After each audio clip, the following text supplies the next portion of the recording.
Hello बच्चों। तो आपका जो श्रद्धा मनु पाठ चल रहा है उसमें आपके 4 पद्यांश या 4 वीडियो हम अपलोड कर चुके हैं। उसके आगे आज हम 5वां वीडियो जो है वो आपको 5वें पद्यांश की व्याख्या जो है हम आपको बताएंगे। तो आप लोग जल्दी जल्दी तैयार हो जाओ, फिर देखते हैं हम। देखो इससे पहले जो है हम बता चुके थे कि मनु जो है श्रद्धा से प्रश्न करते हैं कि तुम कौन हो जो यहाँ पर बसंत के दूत के रूप में पतझड़ में बसंत का संदेशा लेकर के आई हो, एक कोयल के समान। तो उसी के क्रम में आगे अब श्रद्धा जो है अपना परिचय दे रही है कि कैसे मैं यहाँ आई हूँ। यहाँ देखा कुछ बलि का अन्न, कहती है कि जब मैं यहाँ इस पर्वत पर आई, हिमालय पर्वत पर, तो यहाँ मैंने कुछ बलि का अन्न देखा ना। बलि मतलब होता है जो हम जीव जंतुओं के हित के लिए थोड़ा सा निकाल करके रख देते हैं ताकि वो भी उससे अपना पेट भर सकें। यानी खाने से पहले जो थोड़ा सा हम निकाल करके रख देते हैं उसी को बलि कहा जाता है। तो यहाँ मैंने देखा कि कुछ बलि का अन्न पड़ा हुआ है, यानी किसी ने यहाँ पर भूत हित रत या किसका दान। फिर मेरे दिमाग में ये आया कि भूत मतलब होता है प्राणी ना, प्राणियों के हित में लीन यह किसका दान है। जब मैं यहाँ बलि का कुछ अन्न देखती हूँ तो मेरे दिमाग में आता है कि प्राणियों के हित में लीन यह किसका दान हो सकता है। इधर अभी है कोई सचिव, इधर तो अभी तब मेरे दिमाग में बात आती है कि इधर अभी कोई जीवित है, ठीक, सजीव है। ठीक? जब मैंने यहाँ बलि का कुछ अन्न देखा तो ठीक है, जो प्राणियों के हित में लीन यह किसका दान है, तब मेरे दिमाग में बात आई कि इधर अभी कोई जीवित है। हुआ ऐसा मन में अनुमान, ऐसा मेरे मन में अनुमान हुआ। कैसे, क्या अनुमान हुआ कि इधर अभी कोई जीवित है। कैसे कि यहाँ पर प्राणियों के हित में लीन को किसी ने बलि का अन्न जो है दान के रूप में रखा हुआ है, इसलिए मेरे मन में यह अनुमान हुआ, मुझे यह अनुमान हुआ, ऐसा मालूम हुआ कि यहाँ भी कोई जीवित है। आप कहते हैं कि तपस्वी क्यों इतने हो क्लांत, हे तपस्वी तुम इतने दुखी क्यों हो। ठीक, वेदना का यह कैसा वेग, तुम्हारे अंदर का जो कष्ट है, जो वेदना है, उसका यह वेग ऐसा क्यों है, इतना तीव्र क्यों है। ठीक, आह तुम कितने अधिक हताश, आह तुम कितने अधिक हताश हो, निराश हो। ठीक, बताओ यह कैसा उद्वेग, बताओ तुम्हारे दिमाग में, तुम्हारे मन में कैसे विचार चल रहे हैं। देखो श्रद्धा जो है मनु से कहती है कि यहाँ मैंने बलि का कुछ अन्न देखा, प्राणियों के हित में लीन यह किसका दान है, इधर कोई अभी तो जीवित है, ऐसा मेरे मन में अनुमान हुआ, ऐसे मेरे मन में विचार आया। ठीक, हे तपस्वी तुम इतने दुखी क्यों हो, तुम्हारी वेदना का, तुम्हारे कष्ट का यह कैसा वेग है। आज तुम कितने अधिक हताश हो, बताओ यह तुम्हारे अंदर कैसे विचार चल रहे हैं। उद्वेग मतलब बहुत सारे विचार।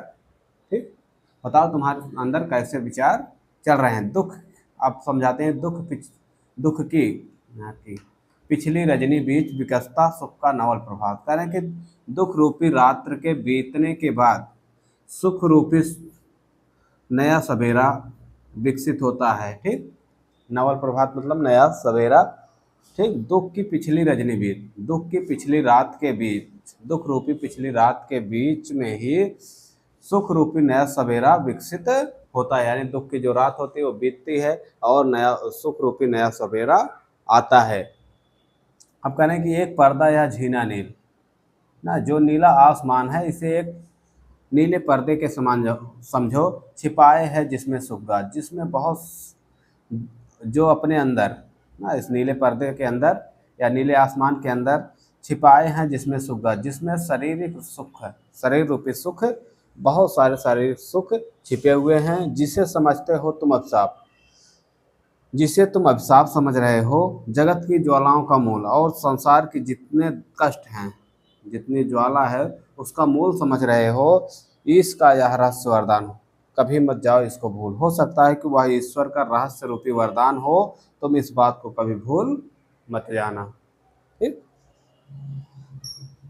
देखो श्रद्धा कह रही है कि दुख की पिछली रात बीतने के बाद सुख का नया सवेरा आता है। यह जो नीला आसमान है नीले पर्दे के समान है, जो अपने अंदर सुख, शारीरिक सुख छिपाए हुए है, जिसे तुम सभी अभिशाप समझ रहे हो और समस्त सांसारिक कष्टों का मूल समझ रहे हो सकता हो वो ईश्वर का रहस्य रूपी वरदान हो, इस बात को तुम भूल मत जाना। अब जब इतनी बात श्रद्धा समझाती है मनु को, तो फिर मनु क्या करते हैं, मनु फिर अब कहते हैं, इधर ना थोड़ा सा इधर देखिए, लगे कहने मन सहित विषाद। इसके बाद दुख पूर्वक मनु कहते हैं, विषाद मतलब कष्ट में, कष्ट पूर्वक फिर मनु कहते हैं, मधुर मारुत से उच्छ्वास।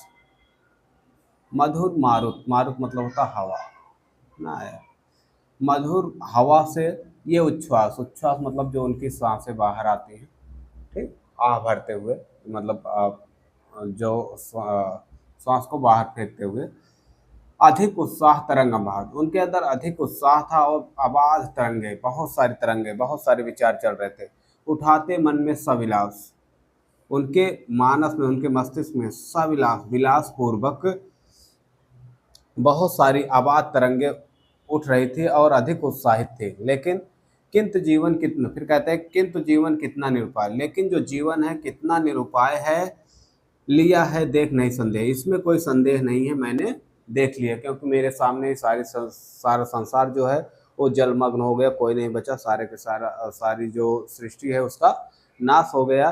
तो कहते हैं कि किंतु जीवन कितना निरुपाय है यह मैंने देख लिया, इसमें कोई संदेह नहीं है, निराशा है जिसका परिणाम, जीवन जो है उसका परिणाम जो है वो निराशा है, सफलता का वह कल्पित गेह, सफलता का तो वह सिर्फ कल्पना मात्र घर है, कल्पित मतलब कल्पना, गेह मतलब घर, सफलता के लिए वह सिर्फ कल्पना का घर है, बाकी ऐसा कुछ नहीं है। इस तरह से मनु जो है वो श्रद्धा से कहते हैं। अब देखो, जब श्रद्धा ने इतनी बात कही मनु से, तो मनु क्या कहते हैं, मनु विषाद सहित यानी कष्ट पूर्वक फिर कहते हैं, मधुर मारो, अपनी मधुर हवा को या मधुर श्वास को ना बाहर निकालते हुए, ठीक, अधिक उत्साह तरंग बाद, उनके अंदर अधिक उत्साह था, बहुत सारे तरंगे चल रही थी, उठाते मानस में सविलास, उनके मस्तिष्क में विलास पूर्वक ना बहुत सारे जो विचार हैं वो चल रहे थे, किंतु जीवन कितना निरुपाय है यह मैंने देख लिया, इसमें कोई संदेह नहीं है। इस तरह से मनु कहते हैं कि जिसका परिणाम सिर्फ निराशा है और जो कल्पना का सिर्फ, जो सफलता का सिर्फ कल्पित घर है, बाकी और कुछ नहीं है। तो ये हो गई आपकी श्रद्धा मनु की अगली व्याख्या। अब हम अगले वीडियो में मिलेंगे।